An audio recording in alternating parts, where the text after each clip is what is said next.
ঘটনা নিয়ে জনসাধারণের মধ্যে ব্যাপক কৌতূহল এবং উত্তেজনা ছড়িয়েছে। নেহেরু প্ল্যাটিনিয়ামের পরিচালক অরবিন্দ পারাপ্পানজি জানান, রাত 8:58 চন্দ্রগ্রহণ শুরু হবে। এরপর রাত 11:01 পূর্ণরূপ ধারণ করবে এবং রাত 1:42 সর্বোচ্চ পর্যায়ে পৌঁছবে। সোমবার রাত 1:26 এই চন্দ্রগ্রহণ শেষ হবে। বিশেষজ্ঞরা বলেন, গ্রহণের সময় পৃথিবীর বায়ুমণ্ডল নীল আলোকে শোষণ করে এবং লাল আলোকে চাঁদের পৃষ্ঠে পৌঁছতে দেয়, যার ফলে চাঁদ লাল রঙের দেখায়। প্রাচীনকালে এই ঘটনাকে ঘিরে নানা কুসংস্কার থাকলেও এখন বিজ্ঞানীরা আমাদের শিখিয়েছে যে এর কোনো বৈজ্ঞানিক ভিত্তি নেই। ভারতীয় জ্যোতির্বিজ্ঞানী আর্যভট্টই প্রথম এর বৈজ্ঞানিক ব্যাখ্যা দিয়ে মানুষের ভয় দূর করতে সাহায্য করেছিলেন।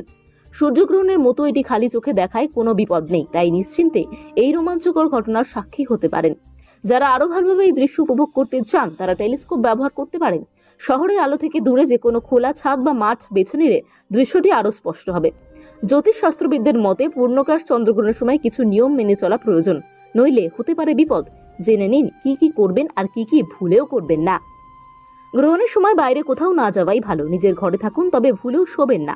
গ্রহণের সময় খাওয়া দাওয়া করবেন না, এমনকি খাবার তৈরির প্রস্তুতিও না করাই উচিত, কারণ এই সময় ছুরি কাঁচিতে হাত দিলে বিপদ হতে পারে। এই সময় শৌচালয়ে যাবেন না। স্নান তো দূরস্থ, মলমূত্র ত্যাগ করাই না ভালো। পূর্ণগ্রাস চন্দ্রগ্রহণের সময় দাঁত মাজবেন না, চুল দাড়ি আঁচড়াবেন না, কাটবেনও না। খালি চোখে গ্রহণ দেখবেন না, তাতে চোখের ক্ষতি হতে পারে। গ্রহণের সময় গায়ে গয়নাগাটিও পরে না থাকাই ভালো বলে মনে করেন জ্যোতিষশাস্ত্রবিদরা। পূর্ণগ্রাস চন্দ্রগ্রহণের সময় পুজো করবেন না। কি করবেন? গ্রহণের সময় বাড়িতে থাকা খাবার এবং জলে তুলসী পাতা